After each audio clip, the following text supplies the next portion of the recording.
Hello. So yeah, it's Andy here for Going Nomad, aka Pigs on Bikes. You're going to have to excuse me, I had a really bad cold all week. But, you know, I'm kind of getting over it a bit now. So, rush hour, Saturday, 5:15, walking down Watbow Road. Thought I'd just make a quick video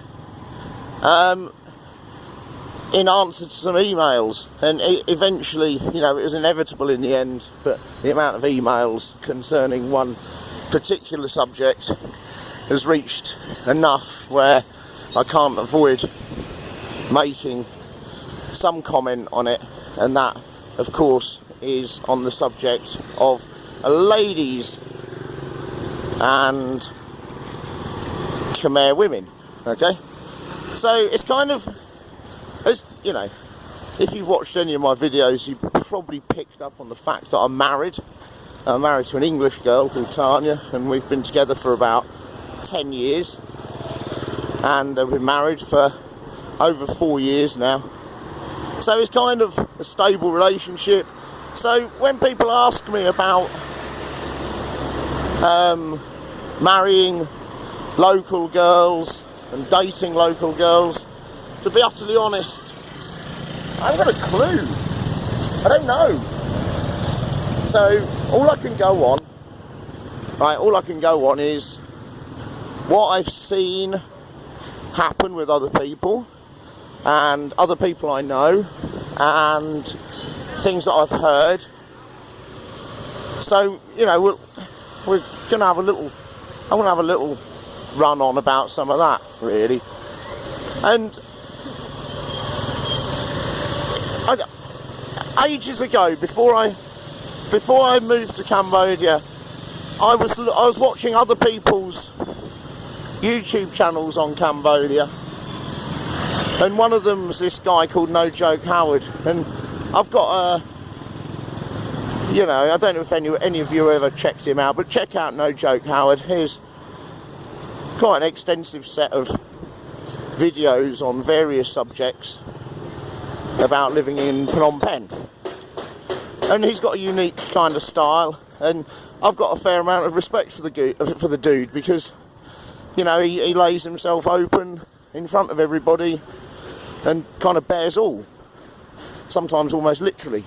So, you know, when I was watching some of his stuff, and he made a very valid point regarding why would you want to date a local girl? Why would you want to date somebody who comes from a different culture? And there's all sorts of reasons, isn't there? All sorts of personal reasons why, for some people, it's what they want to do. But he makes some good points against it. And this isn't all, you know, this video isn't all against it. This is all, you know, I'm trying to make it 50-50 so you get both sides of the story. But he says, you know, that one thing is just physical size difference. Khmer girls are small, you know, if you're Western, you're probably a foot taller, at least a foot taller, on average. Unless you're a short dude, or a short girl, and they're a particularly tall Khmer girl, or dude. You know, but you know, you're going to be bigger, just bigger, a lot bigger in general. So you got some physical size there. Culturally, you know, culture is a massive difference between our Western culture, really, in many respects, a massive difference to do with family and religion, all the obvious things. So again, you've got a difference there now. Yeah, and then another thing is, hang on, what is the other thing? Oh, I forgot what I was going to say. Oh, the language barrier as well. How can you have a relationship with somebody where there's an obvious language barrier, unless you're fluent in Khmer, or they're fluent in your native language? Then, you know, it's going to be a difficult relationship, isn't it? From day one, it's going to be difficult. So there's some kind of, you know, some of the bad points, or some of the more negative aspects of things. Saying that, I know a load of lads out here of all different ages from early 20s through to 60s and 70s who have had very fulfilling, long-lasting relationships with local girls, with Khmer women. Many of them have got children, many of them are married, many of them have bought property together, many of them are very happy.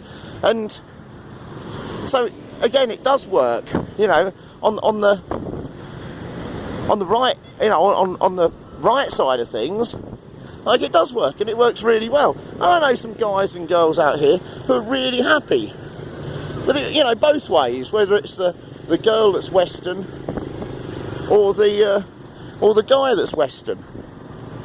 And more predominantly, really, I think it's the guy that's Western and maybe slightly older, or at least of the same age as the Khmer girl. But you know, so it does work. There's proof here that it works really quite well sometimes. So I would say there's two things that kind of stick in my mind. One of them is, you know, if you struggle in relationships in the West, there's a good chance that you're going to struggle in a relationship here with a local girl. And similarly, hi guys, they're Cornwall. So, and likewise, it's kind of like if you can have a long-lasting, fulfilled relationship in the West, then you probably have one out here as well. It would probably be quite exciting and certainly have some challenges. So it's kind of 50-50. But you know, in some ways, I don't think it's any different to anywhere else, because having a relationship with somebody, certainly getting married to them, it's generally a bit of a one-off event, isn't it? Or, you know, for some people, 2 or 3 off events, and it's a very personal thing. So to be able, you know, like a couple of people have emailed me, is it easy to find a girlfriend? Is it easy to get married? What are the laws on getting married? And I don't know, because I married my English wife in England ages ago. So I don't really know the ins and outs of the legalities of what you have to go through to get married out here. I know weddings out here are really good fun. So if you want to get married out here, yeah, come out here and get married, because a Khmer style wedding's excellent. You know. So anyway, right, I'm at the Rosie now. I want to go in here and grab a quick beer because it's Saturday evening, and I'll catch up with you guys soon. So take care, like, share, subscribe, email me at goingnomad123@gmail.com. It's sweaty walking down there. Oh dear. There you go. Anyway, happy days. Rosie.